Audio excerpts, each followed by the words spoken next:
जितने भी छात्र छात्राएं इंटरमीडिएट एग्जाम 2023 में देने वाले हैं और उनका हिंदी का पेपर का एग्जाम सेकंड शिफ्ट में होने वाला है, तो आप लोग को बता दें कि आप लोग को एग्जाम हॉल में, ठीक है, आप लोग को एग्जाम हॉल में घुसने से पहले आप लोग को ये वीडियो देखकर जाना है, क्योंकि आप लोग के लिए काफी महत्वपूर्ण साबित होने वाला है, क्योंकि आपके लिए 12 प्रश्न पत्र होगा जो सीधा आप लोग को ऑब्जेक्टिव आपका सीधा एग्जाम में लड़ेगा डियर। तो आप लोग को बता दें कि आप लोग एग्जाम हॉल में घुसने से पहले इस वीडियो को आप लोग जरूर देखना है, नहीं तो आप लोग के लिए भारी बड़ा आप लोग चूक कर सकते हैं। तो आप इस वीडियो में एकदम अंत तक बन रहेंगे और एग्जाम हॉल में घुसने से पहले आप लोग सारा प्रश्न को देखा जाएगा, ताकि आप लोग एक भी ऑब्जेक्टिव गलत नहीं होगा, ठीक है। तो जितने विद्यार्थी लोग हिंदी का पेपर देने वाले हैं तो सभी लोग इस वीडियो को ध्यानपूर्वक देखेंगे, क्योंकि आपके लिए सारा ऑब्जेक्टिव प्रश्न काफी ही महत्वपूर्ण होने वाला है। तो आप लोग बता दें, देखिए 12th का हिंदी का 12 प्रश्न होगा जो सीधा आप लोग का बोर्ड एग्जाम में पूछा गया और यही आपका एग्जाम हॉल में जाइएगा तो रहेगा डियर, ठीक है। तो आप लोग बता दें 100% आप लोग को इसी प्रकार का हूबहू क्वेश्चन आने वाला है। तो आप लोग इस वीडियो में अंत तक जरूर बनेंगे और जो भी विद्यार्थी लोग अभी तक चैनल पर नए हैं तो चैनल को सब्सक्राइब करके बेल आइकन को प्रेस कर लीजिए, ताकि आने वाले वीडियो भी आप लोग को इसी तरह मिलता रहे जो सीधा आप लोग को बोर्ड एग्जाम में पूछा जाए, ठीक है।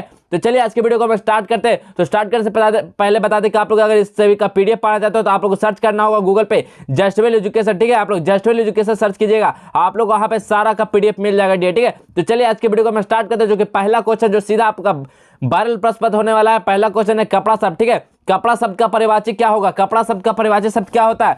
तो बसंत बोलते हैं या पदम बोलते हैं या उत्तक बोलते हैं या मृगांक बोलते हैं। तो कपड़ा शब्द का परिवाची शब्द क्या हो जाएगा? तो कपड़ा शब्द का परिवाची शब्द बसंत बोलते हैं, ठीक है। बसंत को ही क्या होता है? कपड़ा का परिवाची शब्द होता है। तो ऑप्शन नंबर ए बिल्कुल सही हो जाएगा, ठीक है। चलिए नेक्स्ट क्वेश्चन तो नेक्स्ट क्वेश्चन समाज शब्द का लिंग निर्णय करना। समाज शब्द का लिंग निर्णय करना, तो क्या है? समाज कौन सा लिंग है? स्त्रीलिंग है या पुल्लिंग है या उभयलिंग है या इनमें से कोई नहीं? तो क्या हो जाएगा डियर बताइए। इसी तरह का क्वेश्चन आप लोग बोर्ड एग्जाम में कल देखने को मिलेगा सेकंड शिफ्ट में, ठीक है। तो जो भी विद्यार्थी लोग हैं 12th के जो हिंदी पेपर है तो सभी लोग इस वीडियो में अंत तक जरूर बने रहेंगे और इस वीडियो को ज्यादा से ज्यादा शेयर करेंगे ताकि सभी विद्यार्थियों के पास ये वीडियो पहुंच जाए। तो बताइए समाज शब्द का लिंग निर्णय क्या हो जाएगा? स्त्रीलिंग है या पुल्लिंग है या उभयलिंग है, इनमें से कोई नहीं। तो क्या हो जाएगा? समाज क्या है? तो समाज एक पुल्लिंग वर्ड है। ऑप्शन नंबर बी बिल्कुल सही हो जाएगा, पुल्लिंग। चलिए नेक्स्ट क्वेश्चन है क्या है? सबधन 22 पसेरी मुहावरे का अर्थ क्या होता है? बताइए।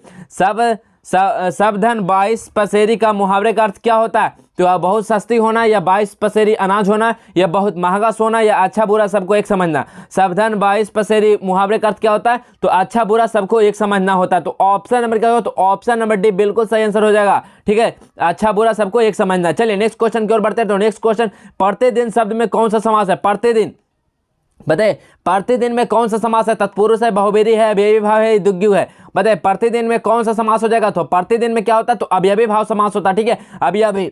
अभी भाव समास हो जाएगा, ठीक है। तो आप लोग अगर इससे पहले वाले वीडियो नहीं देखे तो जरूर आप लोग देख कर जाइएगा एग्जाम हॉल में घुसना, ठीक है, क्योंकि आप लोग एकदम सेम टू सेम हूबहू आप लोग का क्वेश्चन आने वाला है, ठीक है। तो इसका आंसर अभी भाव हो जाएगा। चलिए नेक्स्ट क्वेश्चन, शिव शब्द का विशेषण क्या हो जाएगा?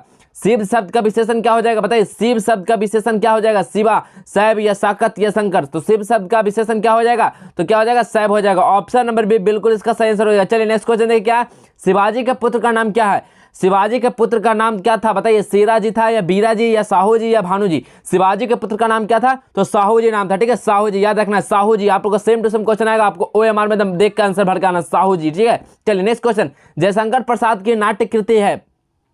जयशंकर प्रसाद की नाट्य कृति कैसी है? ध्रुव स्वामिनी है या लहरों के राजहंस है या आषाढ़ का एक दिन या कोणार्क। तो जयशंकर प्रसाद की नाट्य कृति कौन सा है? तो ध्रुव स्वामिनी है, ठीक है। ऑप्शन नंबर ए बिल्कुल सही हो जाएगा, ध्रुव स्वामिनी। चलिए नेक्स्ट क्वेश्चन है सुकून की तलाश किसकी रचना है? सुकून की तलाश जो है किसकी रचना है? इकबाल की है या शमशेर बहादुर सिंह की है या गालिब की है या ज्ञानेंद्र पति की है? बताइए सुकून की तलाश किसकी रचना है? तो शमशेर बहादुर सिंह की है, ठीक है। आप लोग याद रखना, ऑप्शन नंबर बी बिल्कुल सही हो जाएगा, शमशेर बहादुर सिंह की, ठीक है। सुकून की तलाश किसकी रचना है? तो शमशेर बहादुर सिंह। चलिए नेक्स्ट क्वेश्चन देखिए, क्या हार जीत शीर्षक कविता में, ठीक है, हार जीत जो शीर्षक कविता है उसमें मशक वाला क्या कर रहा है? बताइए मशक वाला क्या कर रहा है? सड़क खींच रहा है या गीत गा रहा है या रोशनी कर रहा है या पानी भर रहा है? तो बताइए हार जीत शीर्षक कविता में मशक वाला क्या कर रहा है? तो सड़क खींच रहा था, ठीक है, सड़क खींच रहा था। ऑप्शन नंबर ए बिल्कुल सही हो जाएगा, सड़क खींच रहा था। चलिए नेक्स्ट क्वेश्चन, सुभद्रा कुमारी चौहान के पिता का नाम क्या था? बताइए सुभद्रा कुमारी का जो चौहान है उनकी सुभद्रा कुमारी चौहान के पिता का नाम क्या था? ठाकुर रामनाथ सिंह था या ठाकुर हरिनाथ सिंह था या ठाकुर राजनाथ सिंह था या ठाकुर जगमोहन सिंह था? तो बताइए सुभद्रा कुमारी चौहान के पिता का नाम क्या था? तो ठाकुर रामनाथ सिंह था, ठीक है। आपको याद रखना Thakur Ramnath Singh. Option number A सही आंसर हो जाएगा। चलिए नेक्स्ट क्वेश्चन, धनहीन शब्द कौन सा समास है? बताइए धनहीन शब्द जो है ये कौन सा समास है? धनहीन शब्द में तत्पुरुष समास है या कर्मधारय समास है या बहुब्रीहि समास है या द्वंद्व समास है? तो धनहीन धनहीन शब्द में कौन सा समास हो जाएगा? तो तत्पुरुष समास हो जाएगा। Option number D, option number A बिल्कुल सही आंसर हो जाएगा, तत्पुरुष समास। ठीक है, आप लोग के लिए समास से क्वेश्चन आता तो आप लोग एकदम सभी क्वेश्चन को सॉल्व करके आना हिंदी में, एक भी प्रश्न को आपको छोड़ना नहीं है। ठीक है, क्योंकि आप लोग को बता दें कि आप लोग को 100 ऑब्जेक्टिव मात्र 50 को ही करना होगा। ठीक है, चलिए नेक्स्ट क्वेश्चन। नेक्स्ट क्वेश्चन क्या है? चतुराई में कौन सा प्रत्यय है? बताइए चतुराई में कौन सा प्रत्यय हो जाएगा? तो प्रत्यय कहाँ लगता है? शब्द के लास्ट में लगता है। तो बताइए चतुराई, चतुराई, आई देखिए लास्ट में आ रहा है, तो आई कौन सा ऑप्शन है? तो ऑप्शन नंबर डी सही हो जाएगा, आई। चतुराई में कौन सा प्रत्यय? आई प्रत्यय। ऑप्शन नंबर डी सही आंसर हो जाएगा। चलिए नेक्स्ट क्वेश्चन। नेक्स्ट क्वेश्चन, जड़ शब्द का विलोम क्या हो जाएगा?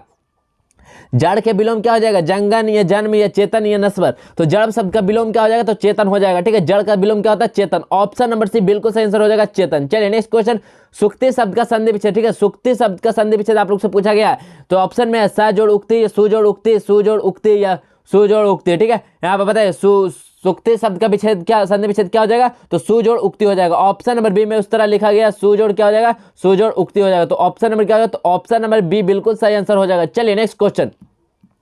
नेक्स्ट क्वेश्चन है, अग्नि शब्द का पर्यायवाची शब्द क्या होता है? ठीक है, अग्नि शब्द का पर्यायवाची शब्द पूछा गया कि वाजी होता है या है होता है या पावक होता है या व्योम होता है, क्या होता है? अग्नि शब्द का पर्यायवाची शब्द क्या होता है? तो पावक होता है। ऑप्शन नंबर सी बिल्कुल सही आंसर हो जाएगा, पावक। चलिए नेक्स्ट क्वेश्चन। नेक्स्ट क्वेश्चन है, बालकृष्ण भट्ट के पिता का क्या नाम था? बताइए, बालकृष्ण जो भट्ट थे, इनके पिता का नाम क्या था? टेनी प्रसाद भट्ट था या बेनी प्रसाद भट्ट था या देनी प्रसाद भट्ट था या सैनी प्रसाद भट्ट था? क्या था? बालकृष्ण भट्ट के पिता का नाम क्या था? तो बेनी प्रसाद भट्ट था। ठीक है, बेनी प्रसाद भट्ट था। ऑप्शन नंबर बी सही हो जाएगा। चलिए नेक्स्ट क्वेश्चन। नेक्स्ट क्वेश्चन है, दमयंती स्वयंवर किस लेखक की रचना है? दमयंती स्वयंवर जो है ये किस लेखक की रचना है? चंद्र शर्मा गुलेरी की या मलियस की या बालकृष्ण भट्ट की या भगत सिंह की? तो दमयंती स्वयंवर जो है ये जो बालकृष्ण भट्ट की लेखक की रचना है। तो ऑप्शन नंबर सी बिल्कुल सही आंसर हो जाएगा, बालकृष्ण भट्ट। चलिए नेक्स्ट क्वेश्चन। नेक्स्ट क्वेश्चन, उसने कहा था कहानी है। बताइए, उसने कहा था ये कौन सी कहानी है? युद्ध की कहानी है या दिव्य प्रेम की कहानी है या प्रेम पर बलिदान होने की कहानी है या इनमें से सभी? तो देखिए, उसने कहा था कैसा कहानी है? तो ये सभी कहानी है, युद्ध की कहानी पे भी है, दिव्य प्रेम कहानी पे भी है और प्रेम पर बलिदान देने की कहानी भी है। ठीक है, ऑप्शन नंबर डी बिल्कुल सही आंसर हो जाएगा। चलिए नेक्स्ट क्वेश्चन। क्वेश्चन नंबर 19 है, निम्न में से कौन सी रचना गुलेरी जी की नहीं है? बताइए, निम्न में जो ये कौन सी रचना है जो गुलेरी जी की रचना नहीं है? सुखमय जीवन या बुद्ध की काटा या उसने कहा था या हारे का हरिनाम? तो बताइए, निम्न में से कौन सी रचना गुलेरी जी की नहीं है? तो हारे का हरिनाम क्या है? ये गुलेरी जी की रचना नहीं है। ऑप्शन नंबर डी बिल्कुल सही हो जाएगा, हारे को हरिनाम। चलिए next question. Next question, Jayaprakash Narayan के बचपन का नाम क्या था? बताइए, जयप्रकाश नारायण के बचपन का नाम क्या था? ददन था, बवन था, बाउल था या दीना था? तो जयप्रकाश नारायण के बचपन का नाम क्या था? तो बाउल था। ऑप्शन नंबर सी सही आंसर हो जाएगा, बाउल। चलिए नेक्स्ट क्वेश्चन। नेक्स्ट क्वेश्चन, चू न करना मुहावरे का अर्थ क्या है? चू न करना मुहावरे का अर्थ क्या है? आवाज नहीं करना, नहीं बोलना, सह जाना या व्यर्थ निंदा करना? तो चू न करना मुहावरे का अर्थ क्या होता है? सह जाना होता है। ऑप्शन नंबर सी सही आंसर हो जाएगा, सह जाना। चलिए नेक्स्ट क्वेश्चन। नेक्स्ट क्वेश्चन, आकाश शब्द का विलोम क्या होता है? आकाश शब्द का विलोम क्या होता है? अंबर होता है, पताल होता है या व्योम होता है या गगन होता है? तो आकाश शब्द का विलोम क्या होता है? तो आकाश का विलोम हो जाएगा पताल। ऑप्शन नंबर बी सही आंसर हो जाएगा, पताल। चलिए नेक्स्ट क्वेश्चन। क्वेश्चन नंबर 23 है, कौन आता है का कौन सा सर्वनाम है? बताइए, कौन आता है में कौन सा सर्वनाम है? प्रश्नवाचक है, संबंधवाचक है, निश्चयवाचक है या अनिश्चयवाचक? तो देखिए, कौन आता है के बाद देखिए क्या है? प्रश्नवाचक लगा हुआ, तो ये कैसा सर्वनाम हो जाएगा? तो ये प्रश्नवाचक सर्वनाम हो जाएगा। ठीक है, ऑप्शन नंबर सही आंसर हो जाएगा, प्रश्नवाचक। चलिए नेक्स्ट क्वेश्चन, सुबह शब्द कौन सा लिंग है? बताइए, सुबह कैसा लिंग है? बताइए, स्त्रीलिंग है या पुल्लिंग है या उभयलिंग है या इनमें से कोई नहीं? तो सुबह शब्द में कौन सा लिंग है? तो सुबह हो गई कि कौन सा हो गया? तो स्त्रीलिंग। तो ऑप्शन नंबर ए बिल्कुल सही आंसर हो जाएगा, स्त्रीलिंग।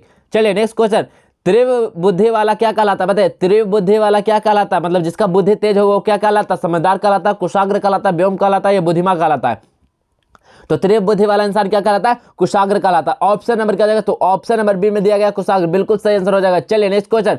नेक्स्ट क्वेश्चन, काजल शब्द कौन लिंग है? बताइए, जो काजल है वो कौन सा शब्द में लिंग है? बताइए, स्त्रीलिंग है, पुल्लिंग है, उभयलिंग है या इनमें से कोई नहीं? तो काजल शब्द में कौन लिंग है? तो पुल्लिंग है। तो ऑप्शन नंबर बी सही आंसर हो जाएगा, पुल्लिंग। चलिए नेक्स्ट क्वेश्चन। नेक्स्ट क्वेश्चन, इतिहास शब्द। ठीक है, आप लोग याद रखना, इतिहास शब्द का विशेषण क्या हो जाएगा? इतिहास का विशेषण क्या हो जाएगा? इतिहास का क्या हो जाएगा? तो ऐतिहासिक हो जाएगा। याद रखना, ऐतिहासिक। इतिहास का क्या हो जाएगा विशेषण? तो ऐतिहासिक। ऑप्शन नंबर डी सही आंसर हो जाएगा, ऐतिहासिक। चलिए नेक्स्ट क्वेश्चन। नेक्स्ट क्वेश्चन, बाल शब्द कौन लिंग है? बताइए, बाल शब्द में कौन सा लिंग है? स्त्रीलिंग है, पुल्लिंग है, उभयलिंग है या इनमें से कोई नहीं? तो बाल शब्द कौन लिंग है? तो बाल, तो ये पुल्लिंग है। ठीक है, ऑप्शन नंबर बी बिल्कुल सही आंसर हो जाएगा, पुल्लिंग। चलिए नेक्स्ट क्वेश्चन, हिमालय शब्द का संधि विच्छेद। बताइए, बहुत इजी क्वेश्चन और शानदार क्वेश्चन जो हमेशा बार बार एग्जाम में सभी क्वेश्चन पूछा गया, इसलिए हम बोलते हैं आप लोग वीडियो में अंत तक बने रहना, क्योंकि आप लोग एग्जाम हॉल से पहले अगर पढ़ जाते हैं तो सारा क्वेश्चन आप लोग सही बना के आएंगे। ठीक है डियर, तो बताइए, हिमालय शब्द का जो संधि विच्छेद क्या होता है? हिम जोड़ आलय होता है, हिमा जोड़ यह होता है या ही जोड़ मालय होता है। तो हिमालय शब्द का संधि विच्छेद क्या हो जाता है, तो हिम जोड़ क्या होता है, हिम जोड़ आलय होता है, हिम जोड़ आलय। ऑप्शन नंबर ए में देखिएगा हिम जोड़ आलय बिल्कुल सही आंसर है, तो option number A correct answer हो जाएगा। चलिए नेक्स्ट क्वेश्चन। नेक्स्ट क्वेश्चन है लोक शब्द का विशेषण क्या हो जाएगा। लोक शब्द का विशेषण लौकिक होगा, लौकिक होगा, लोक परक होगा या लोकेश होगा। तो लोक शब्द का विशेषण क्या हो जाएगा, तो लौकिक हो जाएगा। ऑप्शन नंबर ए सही आंसर हो जाएगा, लौकिक हो जाएगा। ठीक है, चलिए नेक्स्ट क्वेश्चन को चलते हैं। नेक्स्ट क्वेश्चन, अशोक वाजपेयी का जन्म कब हुआ था, बताइए। अशोक वाजपेयी का जो जन्म हुआ था वो कौन सा ईस्वी में जन्म हुआ था, 1940 ईस्वी में हुआ था, 1942 में हुआ था, 1941 में हुआ था या 1944 में हुआ था। तो अशोक वाजपेयी का जन्म कब हुआ था, तो 1941 ईस्वी में हुआ था। किसका, तो अशोक वाजपेयी का जन्म। ऑप्शन नंबर सी सही आंसर हो जाएगा। चलिए नेक्स्ट क्वेश्चन। नेक्स्ट क्वेश्चन, कवि ने कहा, क्या कहा था बताइए। कवि ने कहा ये क्या है, कहानी संग्रह है या नाट्य संग्रह है या कविता संग्रह है या निबंध संग्रह है। तो कवि ने कहा यह कैसा संग्रह है, तो ये कविता संग्रह है। ठीक है, कवि ने कहा कैसा संग्रह है, तो कविता संग्रह। ऑप्शन नंबर क्या होगा, तो ऑप्शन नंबर ए बिल्कुल सही आंसर हो जाएगा, कविता संग्रह। चलिए नेक्स्ट क्वेश्चन, विनोद कुमार शुक्ल का निवास स्थान कहाँ है। जो विनोद कुमार शुक्ल का जो कहाँ जन्म हुआ था बताइए, उत्तर प्रदेश में या रायपुर के छत्तीसगढ़ में या बिहार में या पंजाब में। तो विनोद कुमार शुक्ल का निवास स्थान कहाँ हो जाएगा, तो रायपुर के छत्तीसगढ़ में। ठीक है, तो ऑप्शन नंबर बी बिल्कुल सही हो जाएगा, रायपुर छत्तीसगढ़ में हुआ था निवास स्थान है विनोद कुमार शुक्ल का। ठीक है, चलिए नेक्स्ट क्वेश्चन, लोग भूल गए हैं किसकी रचना है, बताइए। लोग भूल गए हैं यह किसकी रचना है, ज्ञानेंद्र पति के, भूषण के, सूरदास के, रघुवर सहाय के। तो लोग भूल गए हैं किसकी रचना है, तो रघुवर सहाय की रचना है। ठीक है, आप लोग याद रखना, लोग भूल गए किसकी रचना है, तो रघुवर सहाय की। ऑप्शन नंबर डी बिल्कुल सही आंसर हो जाएगा, रघुवर सहाय। चलिए नेक्स्ट क्वेश्चन, अधिनायक शीर्षक कविता किस पुस्तक से ली गई है। अधिनायक जो शीर्षक कविता है यह किस पुस्तक से ली गई है, लोग भूल गए हैं या आत्महत्या के विरुद्ध या हंसो हंसो जल्दी हंसो या मुक्तिबोध रत्नावली से, बताइए। अधिनायक शीर्षक कविता किस पुस्तक से ली गई, तो आत्महत्या के विरुद्ध के शीर्षक से ली गई। ठीक है, तो ऑप्शन नंबर क्या होगा, तो ऑप्शन नंबर बी बिल्कुल सही आंसर हो जाएगा, आत्महत्या के विरुद्ध। ठीक है, अधिनायक शीर्षक इसी पुस्तक से ली गई थी। चलिए नेक्स्ट क्वेश्चन। नेक्स्ट क्वेश्चन, अतिरिक्त शब्द में उपसर्ग क्या है, बताइए। अतिरिक्त में उपसर्ग क्या हो जाएगा, उपसर्ग कहाँ लगता है, शब्द के आगे, शब्द के आगे उपसर्ग क्या हो जाएगा, अति। ठीक है, अतिरिक्त मतलब अतिरिक्त, अति क्या हो जाएगा, यहाँ पे उपसर्ग हो जाएगा। तो ऑप्शन नंबर क्या होगा, तो ऑप्शन नंबर बी बिल्कुल सही आंसर हो जाएगा, अति। चलिए नेक्स्ट क्वेश्चन देखते हैं। नेक्स्ट क्वेश्चन, गंगा शब्द का परिवाचक शब्द आप लोग से पूछा है कि गंगा शब्द का परिवाचक क्या होता है। सूर्ण नदी होता है, कालिंदी होता है, जमुना होता है, नरेश होता है। तो गंगा का परिवाचक क्या होता है, तो गंगा का परिवाचक भी देखिए ऑप्शन में दिया गया सूर्ण नदी, तो ये सूर्ण नदी गंगा का परिवाचक शब्द नहीं है। तो ऑप्शन नंबर ए बिल्कुल सही आंसर हो जाएगा विद्यार्थी। चलिए नेक्स्ट क्वेश्चन, दांत गिनना मुहावरे का अर्थ क्या होता है। कोई बोलता है कि दांत गिनना, ठीक है, दांत गिनना मुहावरे का अर्थ क्या होता है, उम्र पता लगाना या दांत की गिनती करना या चकित होना या लज्जित करना। बताइए क्या हो जाएगा, क्या हो जाएगा डी, तो बताइए आप लोग क्या हो जाएगा। दांत गिनना मुहावरे का अर्थ क्या होता है, तो उम्र पता लगाना होता है। तो ऑप्शन नंबर ए में दिया गया उम्र पता लगाना, ऑप्शन नंबर ए बिल्कुल सही आंसर हो जाएगा। चलिए नेक्स्ट क्वेश्चन, विकास शब्द में उपसर्ग क्या है। विकास में उपसर्ग देखिए, उपसर्ग शब्द क्या आगे, तो विकास में क्या हो जाएगा, बीज और कास्ट क्या हो जाएगा, बी यहाँ पे क्या हो जाएगा, विकास, बी क्या हो जाएगा, उपसर्ग हो जाएगा। तो ऑप्शन नंबर ए बिल्कुल सही आंसर हो जाएगा। चलिए नेक्स्ट क्वेश्चन।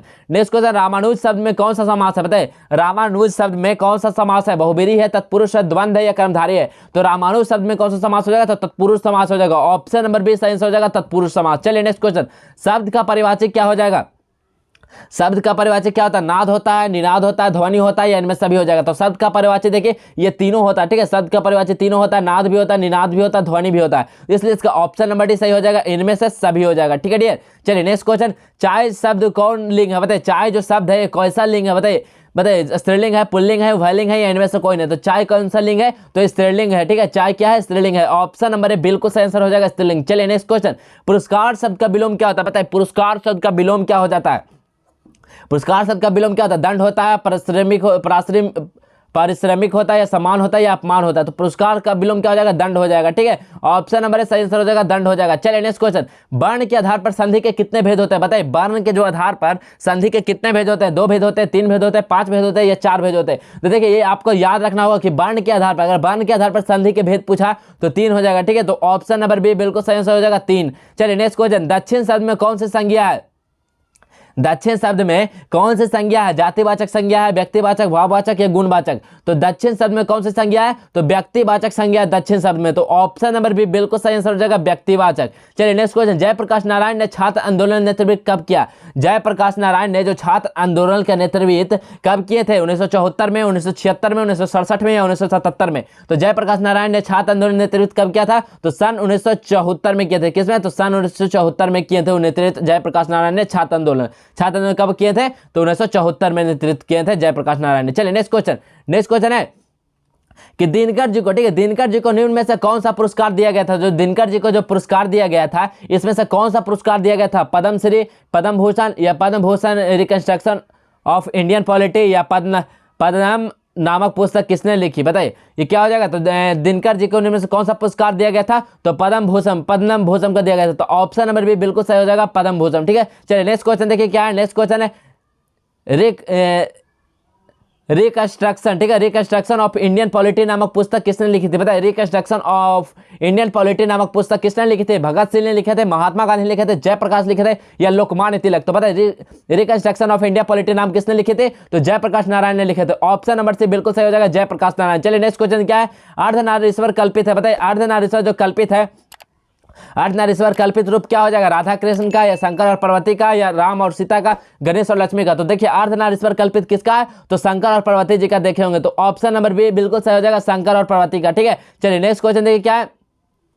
नेक्स्ट क्वेश्चन है अज्ञेय के पिता का नाम क्या था? अज्ञेय के पिता का नाम क्या था? डॉक्टर अभयानंद शास्त्री या डॉक्टर दयानंद शास्त्री या डॉक्टर हरिद्रानंद शास्त्री या डॉक्टर अच्युतानंद शास्त्री? बताइए अज्ञेय के पिता का नाम क्या था? तो डॉक्टर हीरानंद शास्त्री था। ठीक है, Hiranand Shastri. Option number C बिल्कुल सही आंसर हो जाएगा। चलिए नेक्स्ट क्वेश्चन क्या है। जीवन भर एक शब्द होगा, बताइए जीवन भर का एक शब्द क्या हो जाएगा? जीवन भर का एक शब्द क्या हो जाएगा? जीवनार या जिंदगी या आजीवन या सजीवन? क्या हो जाएगा? तो आजीवन हो जाएगा। तो ऑप्शन नंबर सी बिल्कुल सही आंसर हो जाएगा। चलिए नेक्स्ट क्वेश्चन, किसने किसी बात को ना कहने का बोध है उसे हम लोग क्या बोलते हैं? बताइए जिससे किसी बात को ना कहने का बोध है उसे हम लोग क्या बोलते हैं? विधिवाचक बोलते हैं, अज्ञात वाचक बोलते हैं या निषेधवाचक बोलते हैं या संदेहवाचक बोलते हैं? तो क्या बोलते हैं? जिससे किसी बात ना होने का बोध है उसे हम लोग क्या बोलते हैं? तो निषेधवाचक वाक्य बोलते हैं। ऑप्शन नंबर सी बिल्कुल सही आंसर हो जाएगा। चलिए नेक्स्ट क्वेश्चन, जिसने किसी की बात ना होने का बोध है उसे हम लोग क्या बोलते हैं? तो उसे हम लोग क्या बोलते हैं? तो उसे हम लोग निषेधवाचक अभी आप लोग को बताएं। नेक्स्ट क्वेश्चन क्या है। आज्ञामी शब्द का विलोम क्या हो जाएगा? बताइए आगामी शब्द का विलोम क्या हो जाएगा? आगात होगा, विहित होगा, पूर्वगत होगा या निर्गत होगा? तो आगामी शब्द का विलोम क्या हो जाएगा? विगत हो जाएगा। ठीक है, आगामी का विगत होगा। ऑप्शन नंबर बी बिल्कुल सही आंसर हो जाएगा। ठीक है, चलिए नेक्स्ट क्वेश्चन क्या है। संबद्ध शब्द का संधि विच्छेद क्या हो जाएगा? संबद्ध शब्द का संधि विच्छेद क्या हो जाएगा? समजोड़ बत हो जाएगा। ऑप्शन नंबर ए बिल्कुल सही आंसर हो जाएगा। ठीक है डियर, आप लोग याद कर लेना होगा। चलिए नेक्स्ट क्वेश्चन, आदर शब्द का विशेषण क्या हो जाएगा? आदर शब्द का विशेषण क्या होता है? सादर, आदर पूर्वक, आदरणीय या आदरणीय? तो आदर शब्द का विशेषण क्या होता है? तो आदरणीय होता है। ऑप्शन नंबर सी बिल्कुल करेक्ट हो जाएगा। तो देखिए आप लोगों के लिए 55 क्वेश्चन जो करवाए जो कि काफी महत्वपूर्ण था, इसलिए आप लोगों को बोलते हैं कि आप लोग एग्जाम हॉल में जाने से पहले ये सभी क्वेश्चन को एक बार पढ़ के जाएंगे ताकि आप लोग को एक भी क्वेश्चन आप लोग को एमसीक्यू आपका एग्जाम में ना छूटे। ठीक है, आप लोग 100% हो बहु आप लोग इस प्रकार का क्वेश्चन आएगा विद्यार्थी लोग। ठीक है, तो आप लोग एग्जाम हॉल में जाने से पहले इस वीडियो को आप लोग जरूर पूरी देखेंगे ताकि आपका एक भी आप लोगों को कोई भी प्रॉब्लम ना हो। ठीक है, तो अगर आप लोगों को वीडियो अच्छा लगे तो वीडियो को लाइक जरूर कर दीजिएगा और अगर इस सभी का पीडीएफ पाना चाहते हैं बाल प्रश्न पत्र तो आप लोग को सर्च करना होगा गूगल पे क्या, जस्टवेल एजुकेशन। ठीक है, जस्टवेल एजुकेशन,